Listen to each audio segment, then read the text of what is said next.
पिछले 20 सालों में जो सबसे बड़ी त्रासदी आई वो आपके कोरोना काल में आई। जब हमारे घर के बच्चे रोजगार के लिए बाहर गए हुए थे, उनके पास आर्थिक स्थिति इतनी कमजोर हो गई कि उनको पैदल तक आना पड़ा। उस समय गांव में रोजगार बिल्कुल बंद था, सभी उद्योग धंधे बंद थे, कॉलेज स्कूल बंद थे।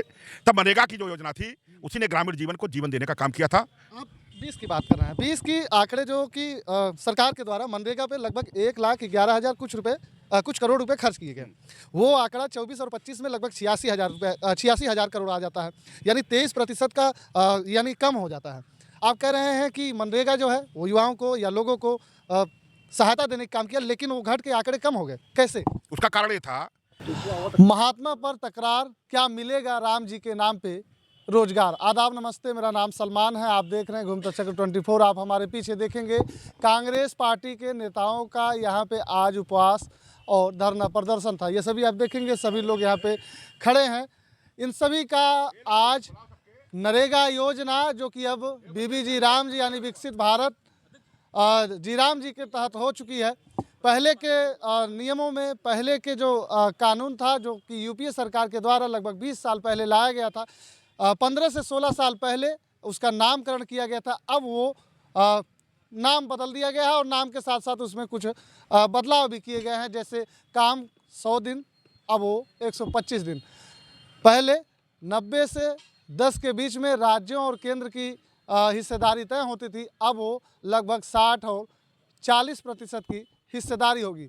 बहरहाल ये तो आपने देखा होगा और हमने ये आपको अवगत भी करा दिया है। इनसे हम बातचीत करेंगे कि आज उपवास रखने का क्या कारण रहा था और किस लिए आज कांग्रेस के नेता यहाँ पे इकट्ठा और एकत्रित हुए। कल की प्रेस कॉन्फ्रेंस में हमने आप लोगों को अवगत कराया था कि 2005 में तत्कालीन यूपीए की जो चेयरपर्सन थी श्रीमती सोनिया गांधी ने पूरे देश में, अभी चर्चा भी हुई है, उड़ीसा के आदिवासी क्षेत्रों में, आपके उत्तर प्रदेश के गंगा के पठारों में, उत्तराखंड के पहाड़ी इलाकों में, गुजरात के कच्छ के जो इलाके हैं उसमें इस सब में एक आर्थिक सर्वेक्षण कराया गया था। सर्वेक्षण में बात खुल के आई थी कि जो ग्रामीण अर्थव्यवस्था है वो हमारी कमज़ोर है। जो गांव के रहने वाले लोग हैं, गरीब लोग हैं, उनके पास सीधे कोई कैश उनके हैंड साथ नहीं रहता है, जिससे उन्हें परचेजिंग पावर उनकी कमज़ोर होती है और सामान्य जनजीवन भी उनका प्रभावित होता है। उस तरह एक योजना लाई गई थी, उसका नाम था मनरेगा, महात्मा गांधी ग्रामीण रोजगार गारंटी योजना। उसका लाभ ये हुआ कि हमारी ग्रामीण अर्थव्यवस्था को एक ताकत मिली, पलायन रुका और पिछले 20 सालों में जो सबसे बड़ी त्रासदी आई वो आपके कोरोना काल में आई। जब हमारे घर के बच्चे रोजगार के लिए बाहर गए हुए थे, उनके पास आर्थिक स्थिति इतनी कमजोर हो गई कि उनको पैदल तक आना पड़ा। उस समय गांव में रोजगार बिल्कुल बंद था, सभी उद्योग धंधे बंद थे, कॉलेज स्कूल बंद थे। तब मनरेगा की जो योजना थी उसी ने ग्रामीण जीवन को जीवन देने का काम किया था। आप 20 की बात कर रहे हैं, 20 की आंकड़े जो कि सरकार के द्वारा मनरेगा पे लगभग 1,11,000 कुछ करोड़ रुपए खर्च किए गए। वो आंकड़ा 24 और 25 में लगभग 86,000 करोड़ आ जाता है, यानी 23% का यानी कम हो जाता है। आप कह रहे हैं कि मनरेगा जो है वो युवाओं को या लोगों को सहायता देने का काम किया, लेकिन वो घट के आंकड़े कम हो गए, कैसे? उसका कारण ये था कि जब हमारी सरकार थी तो जन उपयोगी सरकार थी।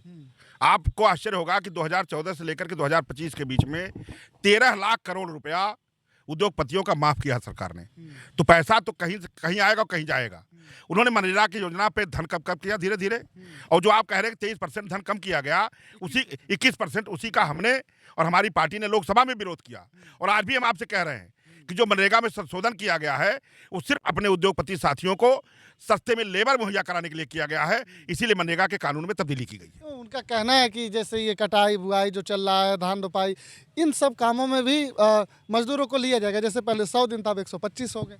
हमारे कहने मतलब 125 आंकड़ों में है, उनके कागज में 125 है ना। जब उनकी सरकार आई तो आप आंकड़ा उठा के देख ले 2014 से लेकर 25 तक कि कभी भी 40 दिन से ज्यादा रोजगार उन्होंने मुहैया नहीं कराया। जबकि यूपीए के सरकार में 80 दिन, 82 दिन, 93 दिन और कहीं कहीं तो 100+ दिन तक हमने रोजगार दिया है। तो उनकी नीति जो है वो ग्रामीण अर्थव्यवस्था को कमजोर करने की है। उनकी नीति जो है उद्योगपतियों को पोषित करने की है और उसी उद्योग नीति के तहत उन्होंने एक कमजोर कानून लाने का काम किया। जैसे आप लोग विरोध कर रहे हैं, लोग समझ नहीं पा रहे विरोध क्यों हो रहा है। आपने कहा कि ग्रामीण को कमजोर करने की ये नीति है।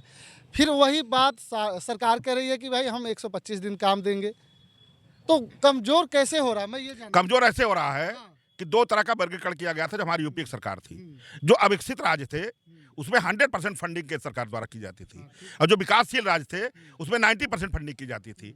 तब मजदूर जो है रोजगार मांगता था, ग्राम सभा उसको जनरेट करती थी और काम कराती थी, डिमांड करती थी, केंद्र सरकार उसका पैसा उभैया कराती थी, उनको पैसा मिलता था। अब क्या हुआ कि जब 90-10 का रेशियो उन्होंने कर दिया, तब पैसा उपलब्ध रहता था। अब उन्होंने कह दिया कि 60% केंद्र सरकार का अनुदान रहेगा और 40% राज्य सरकारें देंगी।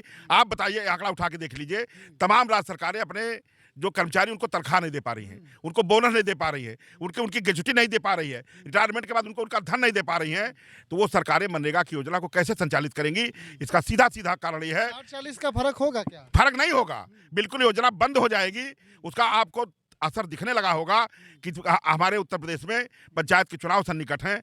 जो आज के 1 महीना पहले प्रधान जी लोगों में या उनके उम्मीदवारों में लड़ने की उत्कंठा थी, उत्कंठा कम हुई है। इसको आप खुद जाकर के अपने आकलन कर लीजिए। नाम बदलने से भी कोई फर्क पड़ेगा क्या? बिल्कुल फर्क पड़ेगा।